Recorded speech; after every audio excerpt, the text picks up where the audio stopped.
नमस्कार मित्रों, मैं आप सभी लोगों का स्वागत करता हूं एक बार फिर से अपने चैनल तबला क्लास वृंदावन में। और आज हम लोग तबले के बहुत ही प्रमुख विषय पर चर्चा करेंगे, जो कि है तीन ताल का निकास। तो तीन ताल तो आपने बहुत दिनों से सीखी होगी, लेकिन जो मैं आज आपको निकास बताने जा रहा हूं, अगर आप इस तरीके से इसके निकास को नहीं समझेंगे तो तीन ताल को बजाना बहुत ही कठिन होता है और कभी भी हमारा ठेका जो है वो चाल में नहीं आता है। इसलिए हमको इसके निकास पर ध्यान देना जरूरी है और वर्णों के वेट पे ध्यान देना जरूरी है कि कहाँ पे हमारा किस तरीके से वेट लगता है, वजन लगता है, तब हमारी वो जो है ठेके की चाल दिखाई देती है। तो तीन ताल तबले की बहुत ही मेन ताल है, जिसको कि हमको डेली अभ्यास में रखना चाहिए। अगर हम रोज के अभ्यास में तीन ताल को अभ्यास करते हैं तो हमारा हाथ बहुत ही जल्दी बहुत सुंदर हो जाता है और हमारे हाथ का साउंड भी बहुत अच्छा खुल जाता है। तो अगर आपका हाथ बंद बजता हो तो भी आप तीन ताल को खूब सारा रियाज करें, ताकि वो अच्छे से आपका खुल के साउंड बजने लगे। तबले बजाते समय तबलों में से आंस आने लगे, तो बिना आंस के आपका बजता है, तो उसके लिए भी तीन ताल बहुत फ़ायदेमंद अभ्यास है तबले का। और मैं बता दूं आपको तीन ताल का परिचय। वैसे तो आप लोग जानते ही होंगे कि ये 16 मात्रे की ताल है। इसमें 4 विभाग होते हैं और पहली, 5वीं और 13वीं मात्रा पर ताली होती है और 9वीं मात्रा पर इसमें खाली होती है। और जो है इस ताल में बहुत सारी संगत भी की जाती है और मेन जो तबला वादक सोलो बजाते हैं, तो ये ताल में जो है आपका सोलो वादन भी बहुत सारा हुआ है। और ज़्यादातर लोग सोलो वादन जो है वो तीन ताल में ही करते हैं, क्योंकि ये हमारी बराबर की लय की ताल है, इसलिए तीन ताल में सोलो वादन करना भी आसान होता है। तो आइए, जैसा कि आपके स्क्रीन पर ठेका का बोल आ रहा होगा, आप देखें क्या बोल है। इसमें हमारे 16 मात्रा रहती हैं और 16 मात्रे के 16 बोल हैं। तो वो क्या क्या बोल हैं हम लोग पहले समझेंगे। धा धिन धिन धा, धा धिन धिन धा, धा तिन तिन ता, ता धिन धिन धा, धा। और इसमें एक खासियत आप लोगों को वैसे पता होगी, आप लोग अगर तबला बजा रहे हैं इतने दिन से, तो हमको हमेशा स्टार्ट भी पहली मात्रा से करना पड़ता है और हमको ख़त्म भी हमेशा पहली मात्रा पर ही आके करना है। कभी भी हमारा 16वीं मात्रा पे जाके ख़त्म नहीं होगा बोल, क्योंकि ठेके जो हैं वो राउंड में बजते हैं। हमारा जब राउंड पूरा होगा तो वो पहली मात्रा पर ही आके हमारा राउंड पूरा होगा। तो ये तो एक नॉर्मल सी बात है, वो सभी लोग जानते हैं, फिर भी मैंने आप लोगों की जानकारी के लिए ये बात शेयर करी है। तो जैसे कि मैंने आपको बताया, तीन ताल हमारी 16 मात्रे की ताल है और इसमें 4 विभाग हैं। तो उन 16 मात्राओं को जो है 4-4 जगह रखा गया है, यानी 4 का भाग दिया गया है। तो एक जगह 4 मात्रा, फिर 4 मात्रा, फिर 4 मात्रा, फिर 4 मात्रा, इस तरीके से हमारी 16 बनती हैं, जिसमें कि 2 तरीके के बोल इसमें यूज हो रहे हैं। एक हमारा चांटी का बोल है और एक हमारा लौ का बोल है। जो हमारा चांटी का बोल है वो है धा और जो हमारा लौ का बोल है वो हमारा है धिन।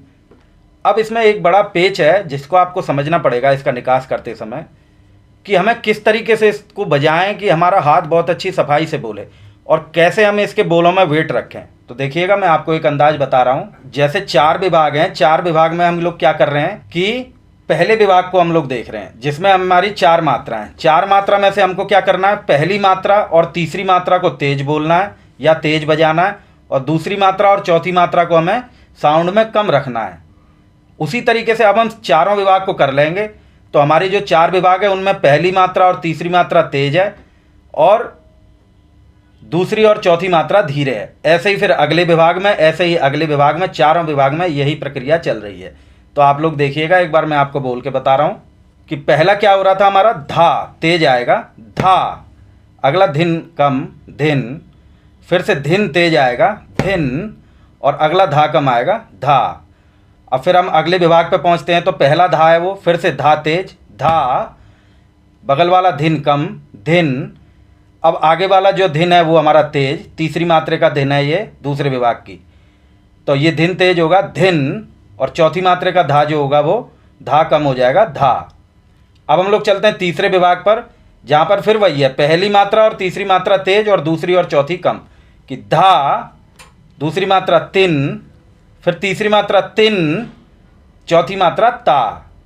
अब हम अगले विभाग पर चलते हैं, लास्ट के विभाग पर, इसमें भी यही होगा, पहला तेज ता और दूसरा हमारा ये धीरे हो जाएगा धिन, तीसरा जो हमारा धिन है तीसरी मात्रा पर वो तेज हो जाएगा धिन, और चौथी मात्रा पर जो धा है वो कम हो जाएगा, लास्ट का धा, धा।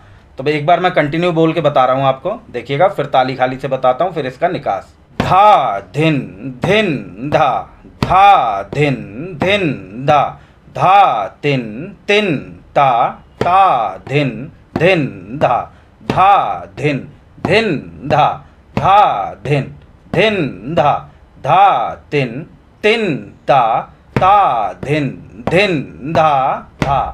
तो इस तरीके से इसको हमको पहले बैलेंस करना जानना है, तब हमारा चाल में आएगा ठेका। तो आइए मित्रों, अब हम लोग इसको एक बार बजा के देखते हैं कि किस तरीके से हमारा ये निकास में आ रहा है और कैसे इसको हमें बैलेंस करना है। तो चलिए मित्रों, एक बार अब हम लोग इसको निकाल कर देखते हैं कि किस तरीके से मैंने आपको बताया है। जिसमें हमारी पहली मात्रा का जो है वो धा है, वो हमारा तेज है धा, जिसको हमें चाटी पर बजाना है। इस तरीके से हम बजाते हैं और साथ में गे का प्रयोग करते हैं तो हमारा वर्ण निकलता है धा। ये हमें तेज बजाना है।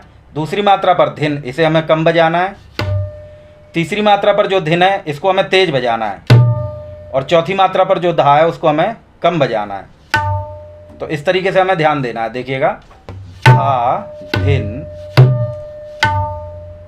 अब इसमें एक चीज़ और ध्यान दीजिएगा, जब भी आप धा और ता बजाएंगे तो आपके हाथ का एंगल इस तरीके से टेढ़ा रहेगा, और जब और धिन और तीन आप बजाएंगे तो हाथ का एंगल इस तरीके से करके हमको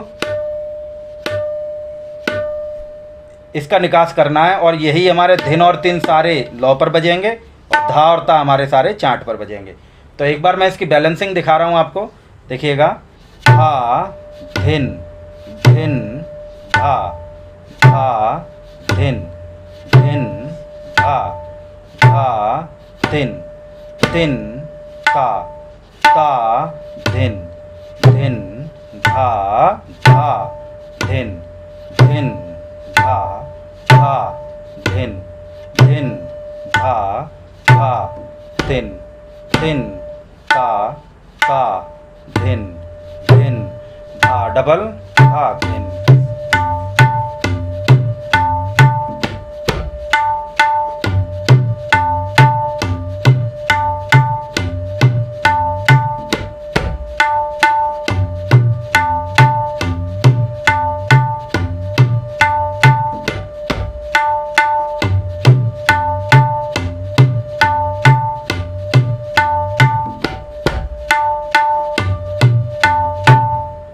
अब इसमें एक चीज़ और हम समझ लेते हैं, हमारा बायां कैसे चल रहा है। तो हमें इसमें अल्टरनेट बायां चलाना है, और हमें क्या ध्यान रखना है कि हमारा धा यहाँ से स्टार्ट हो रहा है। तो देखिएगा, हर बार बायां हमारा चेंज हो जाएगा। एक बार मैं बजा के दिखा रहा हूँ कि धा धिन धिन धा धा धिन धिन धा। 8 मात्रा तक हर बार हमारा अलग अलग लगा।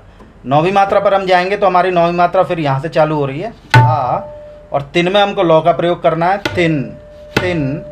ता हमें सारे सिंगल बजाने। उसके बाद ता के बाद वाला जो धिन है वो हमें तर्जनी पर पकड़ना है, धिन और फिर धिन और फिर धा। फिर से हम फर्स्ट मात्रा पे आ जाएंगे धा। तो इस तरीके से एक बार देखिएगा, बाएं को समझ लीजिए कि धा धिन धिन धा धा धिन धा धा तिन तिन ता ता धिन धा धा।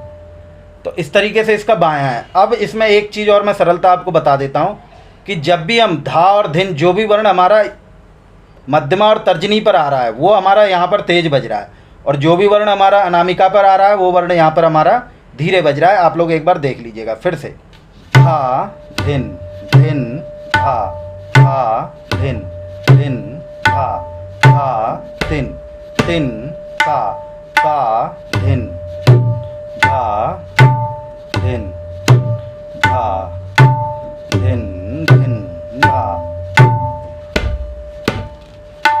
ता।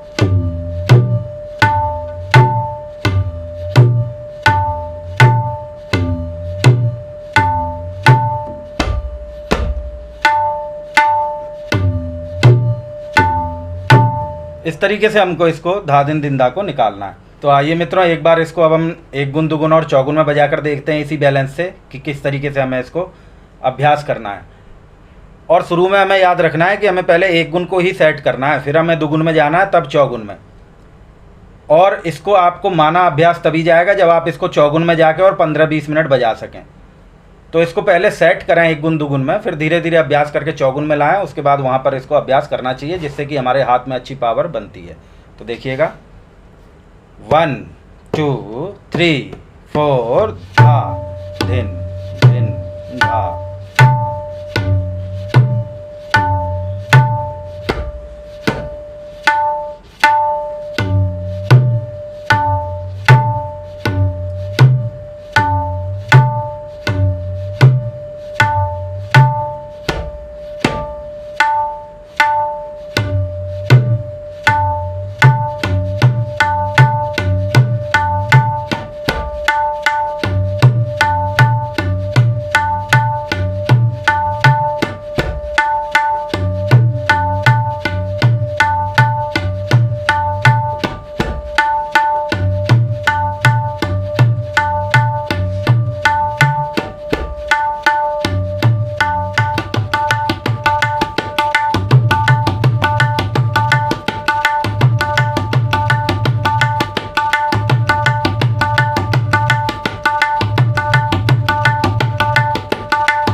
इस तरीके से मित्रों हमको इसका अभ्यास करना है और धीरे धीरे करके इसको हमें स्पीड में लाना है। और ये तबले का बहुत ही मेन अभ्यास है, इसको बिना बजाए आप लोग कलाकार नहीं बन पाएंगे।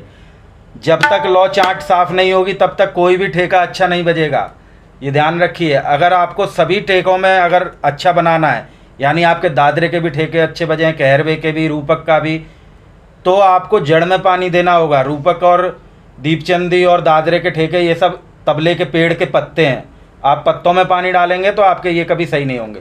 और इसकी जड़ जो है वो 3 ताल है, आप 3 ताल में पानी देंगे तो सारे पत्ते इसके हरे हो जाएंगे, ये आपको ध्यान रखना है। तो मेन जो अभ्यास है वो 3 ताल का अभ्यास है तबले में, जो मैंने आपको आज बताया। लेकिन इसका जो इस तरीके से निकास है, इस बैलेंस को हर कोई बताता नहीं है, और आप लोगों के पास हो सकता है ये बैलेंस पता हो आपको या ना हो, इसलिए मैंने आज आपके लिए ये शेयर किया है, क्योंकि बहुत ही मेन बैलेंस है ये तबले का, इसको आपको समझना ही पड़ेगा। आप इसको समझ लें और अच्छे से इसका अभ्यास करें। हमारे साथ भी निरंतर जुड़े रहें, आप लोगों को ऐसी अच्छी अच्छी चीज़ें मैं आगे भी लाता रहूँगा। और जो भी लोग ऑनलाइन संपर्क करके सीखना चाहते हैं उनके लिए हम नीचे नंबर देते हैं वीडियो में, वो हमसे संपर्क करके भी सीख सकते हैं। बाकी आपको ये सब वीडियो अच्छी लगती हैं तो चैनल को सब्सक्राइब भी करें, लाइक शेयर भी कर दिया करें। और फिर आगे भी आप लोगों से मैं इसी तरीके से मुलाकात करता रहूँगा। तब तक के लिए धन्यवाद, नमस्कार।